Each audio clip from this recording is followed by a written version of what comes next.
If you would like to get your song reviewed, dear listener, there's the filthy capitalist option. As Sori says, $125 gets you straight to the head of the line. You don't have to be a part of the alliance. You don't have to be part of the group. Wait a minute. And the biggest thing is you don't have to wait. You hop, skip, and jump right in front of everybody. $125 gets you there. You do that 3 times, and then get mashed down to the $75 rate for perpetuity. Yes! Also, there is a band review option.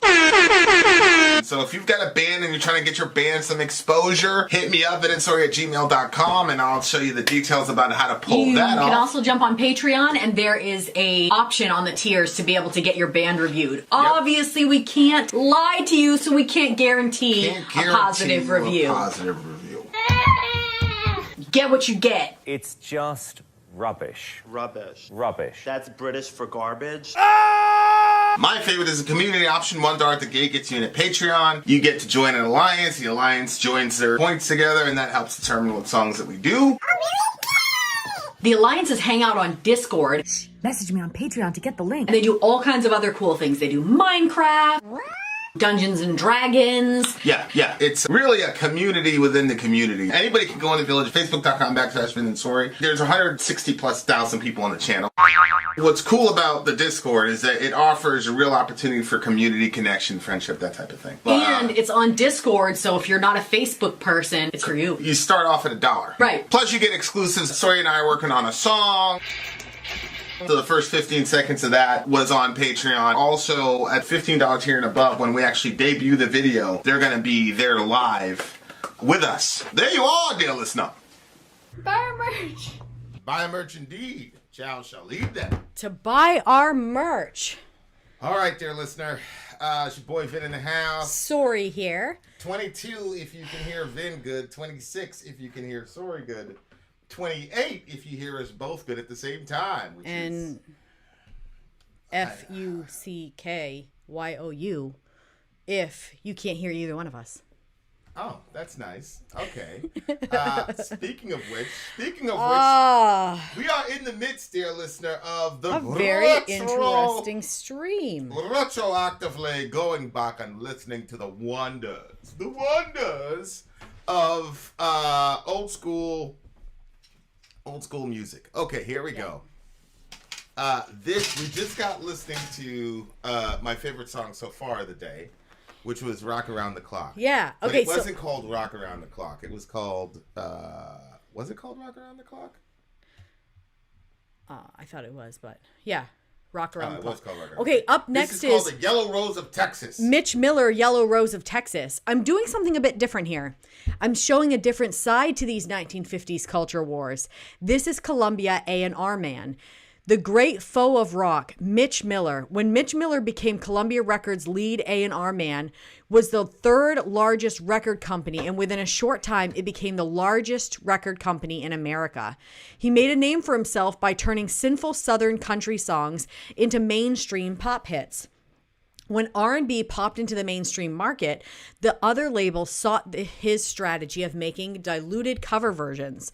Mitch Miller took a different approach as he had a vocal hatred of R&B and rock music his entire life.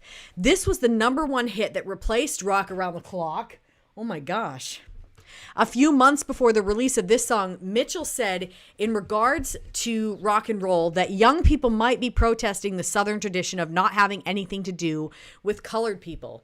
Whoa. This song is a cover of a black-faced minstrel song that was a Confederate war anthem in the Civil War.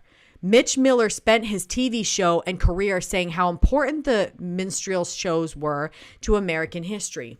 The next year, Miller hosts 2 psychologists on CBS to explain why rock and roll is dangerous. He lost his record company opportunities to sign Elvis Presley, Buddy Holly, and the Beatles. Holy shit. By 1965, he lost his A&R job and TV show due to his inability to get young viewers, which is the main demographic advertisers pursue. We are continuing into oldies day. Yellow Rose of Texas, Mitch Miller. Let's do it.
return and not to leave her so.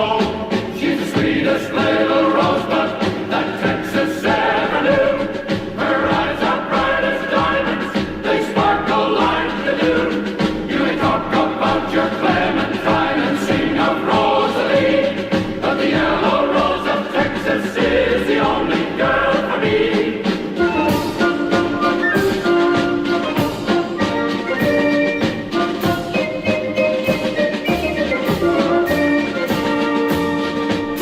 Oh, now I'm gonna find her, for my heart is full of hope. We'll do the things together we did so long ago.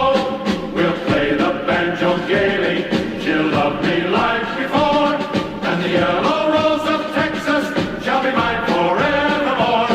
She's the sweetest little rosebud that Texas ever knew.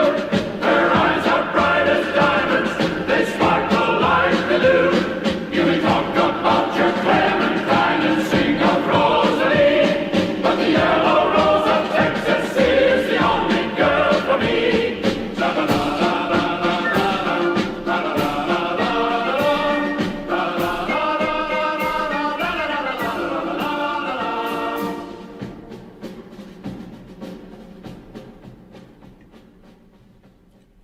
All right, yeah. So this song has a pretty interesting past, and so does our audio issues. Am I coming in now perfectly? I think I'm coming in perfectly. How are you coming in? I don't know. How am I coming in? Sorry. I'm Sounds scared like to she's coming in ask. pretty good. This is all these songs. Okay, so this song is pretty controversial. Apparently, it's been through multiple iterations because the original was full of racist lyrics, I guess. But Wow. But I mean, look, it's part of the history, right? So, to Revo's point, he says his biological grandfather, who was allegedly in the KKK, this was his favorite song. So this song historically came, and not a lot. So I don't understand because okay? So I just thought he was singing about a girl. That's not what's going on here. Is he talking about Texas? He is singing about a girl, but Okay. this version of the song is basically it's like a cleaned up version of the original, is what I'm saying. Okay. That's why Revo's grandfather, who allegedly was in the KKK, this is one of his favorite songs. The original song was pretty racist. Also, the subject matter of the song is a mulatto, a mixed race female, so a high yellow. Oh, really? Female, yeah. So it's a weird. Well, it's that's a weird interesting. Song. The original lyrics describing the yellow rose of Texas refers to her as a yellow rose, in keeping with the historical use of the term high yellow as a description of light skin among people of color in the South. Which is true. We used to call that high yellow a lot. Really? Yeah. That was still a word that was still a term that was used when I was a kid in the 90s. High yellow? High yellow. People like me, light skinned dudes, they were high yellow. Which made you attractive. If you were really, really, it's interesting. When I was in Florida, if you're really, really, really dark, then the white girl, even a lot of the black girls wouldn't mess with you. But if you were like me, that was it. The white girls liked you, whatever, because you were still edgy. But it was very, very interesting stuff. Wild. Yeah. So I think if that's true, then that's so weird. A very fascinating kind of cognitive dissonance. You know what I'm saying? Yeah. It's He's singing about dehumanize her. black people, but you like the mixed race Yeah. high yellow girl. That's very, very interesting. Yeah.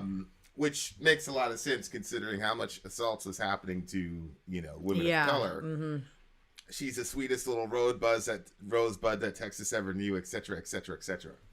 So this kind of shows the weird kind of contradiction that people have. The one hand, you believe these people are inferior to you, but on the other hand, you have a fetish for that particular type of, you know what I'm saying? It's it's a weird. Yeah. On a psychological level. It's hard for my head to kind of make sense of the song, to be honest with you, because of that. What do you mean? Well, if it's just talking about some, his girl down in Texas that he's into, and even if she's, light-skinned, he's singing about her. But then to know that this song had so many reiterations because it was so racist, it's weird that you would combine the two together. Mm-hmm. So, and it just makes me actually want the lyrics for the original to see like how would you fit racism into a song talking about this I mean, it was for a minstrel show, which is by definition racist. I mean, okay, I don't know what that is. They get up in blackface and all that, and oh, you know what I'm saying? So like it was inherently racist, but at the same time, it was celebrating the beauty of black women mixed with white people. Yeah, maybe it was, where there was all an understanding that. Maybe there was just an understanding amongst white men that they all kind of found that attractive.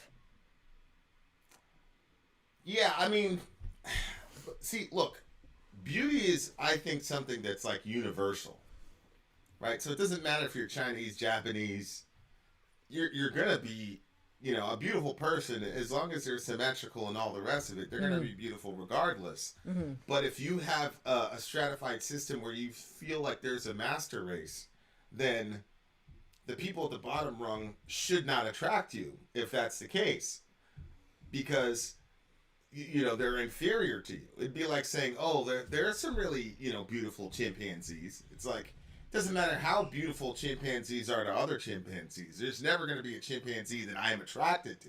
Mm-hmm. See what I'm saying? So if you stratify human beings and say, oh no, there's a group of human beings that are inherently superior to other human beings, well then how do you account for the fact that you're attracted to these particular type of human beings that are supposed to be inferior to you? It'd be one thing to say, okay, they're human beings and I have preferences, but there's somebody from that other group that could actually, attract me. But if you go out of your way and say, oh no, these people are completely inferior to us on a scientific level, then it must be a hell of a moment of cognitive dissonance to say that you're attracted to one of them at the same time. That must have been a hell of a thing. But holy smoke. I guess, yeah. I guess. Because these people, I don't know how literal they took their racism, but I mean, these people believe that at a scientific level, black people were inferior to them. Right. Closer to apes than they were to Homo sapiens. So, but, it is what it is. Yeah. There probably was some power and control in there as well. What do you mean? Well, you know how, like, I've said to you before, and I'm not comparing, well, I am in a sense comparing, but I've said to you before, like, well, if somebody assaults a child or something, then they should just have their junk cut off. And you're like, that's not going to stop them because it's about power and control. Right. So if yours on back to back like this, turn up the gain and call it.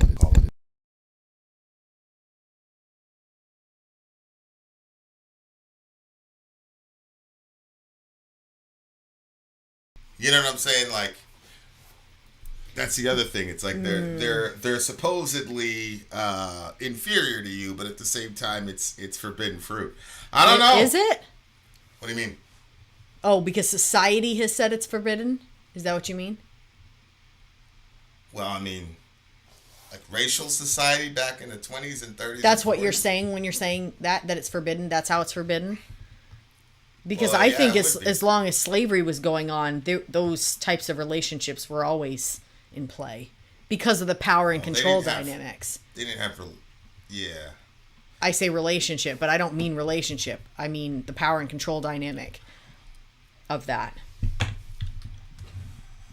And then, what a messy situation, man. Yeah, but this song was played on the radio and all that shit, but like there's a bunch of racist roots. Yeah, XBM. Okay, that's how I was trying to explain it. That's how I feel about it. When we're saying it, that's the only thing that I can come up with. Combining the two songs together seems like a combination of fetishism while trying to maintain the allure of dominance. That's exactly how I was reading, but I couldn't say it as well as you did. That is true, though. Like, colorism, even within the black community, is absolutely a thing. I mean, I grew up with it. I absolutely grew up with it. So, I agree. Which is one of the reasons why, you know, I have a very unique understanding or tolerance for racism or racist people. That's why I'm quick to say, you know, give this guy a pass, give that guy a pass, because colorism is a really, really big thing in our own community. Does colorism exist in places where, like, black to white racism didn't historically exist first? Well, yeah, I mean, you could say that colorism is internalized, you know, colonialism or racism or whatever. Yeah.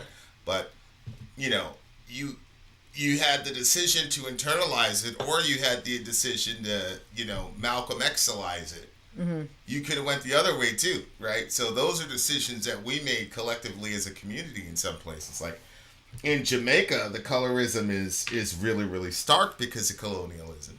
Mm-hmm. So if the more British you acted, the more close your English was to British, and less like, the less you sounded like a Jamaican, and the more British you sounded, that's a class indicator in Jamaica. Mm-hmm. Yeah. Especially when my mom was coming up. So, like, it's still there. It's just a matter of whether or not you're going to internalize, you know, that feeling. So that's one of the reasons why, you know, especially here in certain places that are not as, let's say progressive. I'm not going to say developed, but progressive, where people have certain ideas about race. Like, I'm always quick to just, like, wave it off and say, you know, they're 50, 60 years old in Maine. Yeah, you are.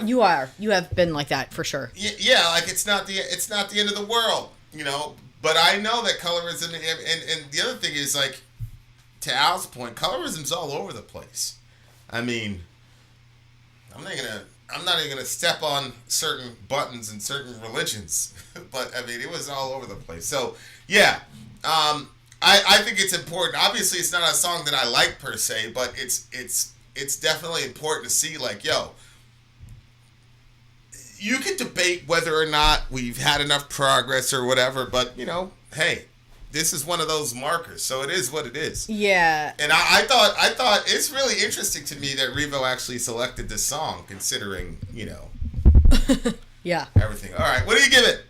I didn't really like this one, and I don't think it's necessarily because of what was said about it. I do think that does have an influence on it, but I really wasn't really a fan of it, so probably like a 5.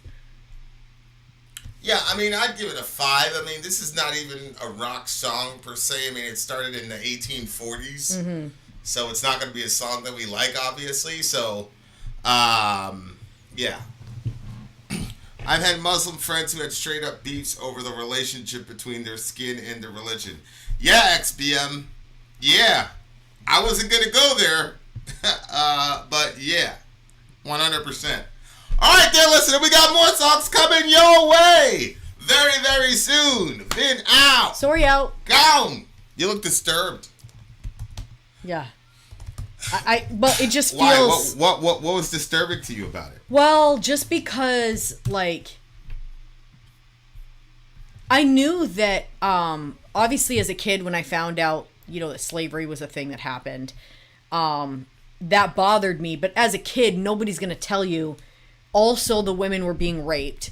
Also, the women that had children were having to give their milk to the white babies at the expense of their own children's lives. Like, all those things, obviously, you're not going to tell those things to a kid. Because it's bad enough you have to tell them about slavery, and somebody tries to run away and you cut off their foot, and just taking people from their home, their native land, and separating them from their families. The whole thing is so horrible and disgusting and our people are not participating in that level of slavery. It doesn't mean that we're not racist, but we don't participate in that level of slavery anymore. So it's much easier as a society to judge that kind of slavery.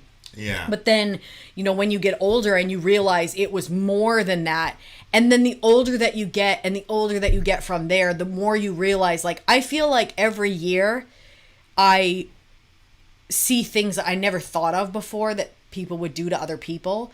And I think that probably comes up because I kind of came up in a pretty like sheltered environment.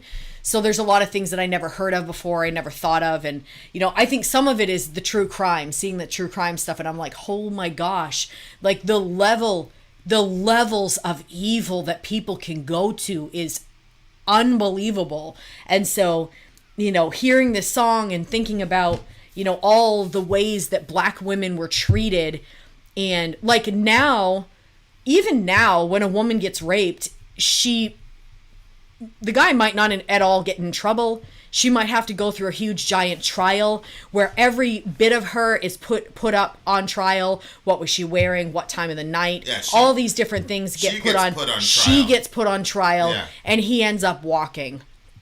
And when other women tell other women, look, there's no point. You're going to go through the trauma of explaining to a court all these horrible things that happened to you, with him possibly being there listening to all of it and having, enjoying hearing your trauma, or you just let it go and live with the pain of it. And knowing so many women that live through that, it's hard. And it's hard to think that Black women experienced rape in bunches over and over, and there was not even a bit of sympathy that was, you know what I'm saying? Like, that was the regular, that was how it was. That was, you needed to accept that. Like, this is your lot in life. And the idea that would happen to a whole group of women is just absolutely, like, it's nauseating in my stomach. And so then to hear them singing about this yellow rose, or,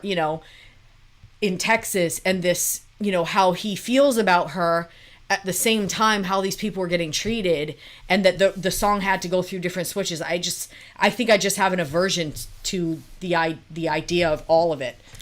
Well, it just shows how everybody wants to believe that they would have been the exception in their time period. Oh, yeah. There's a human rights atrocity. And, like, people don't understand, like, it permeates your culture. You sing about it. And so the atrocity becomes less and less of an evil thing the more people practice it. And so, like, you're walking around and you're seeing all these light-skinned people, and you know how that came about. Mm-hmm. If you were back in the, 17, exactly. 1800s, then you start to see this whole, army of light-skinned slaves, like, what happened, and everybody's just walking around, and now you're making songs about it and all the rest of it, and it's a preference and all that, and that's how societies begin to manage and adjust to human atrocity. Exactly. And it always takes a generation before to look back and say, holy shit. Mm-hmm. You guys were making songs about this? Like, this was cool? This was horrible. What the hell were you guys doing? Right. But all the people that were there really, truly thought they were good people, man. Yeah. And it was just a difference of opinion. So, there you go. Agree to disagree.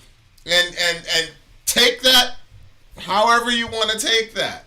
Yeah. Because now we're modern. We're sure that we're not those people. Because we've learned. Okay. All right.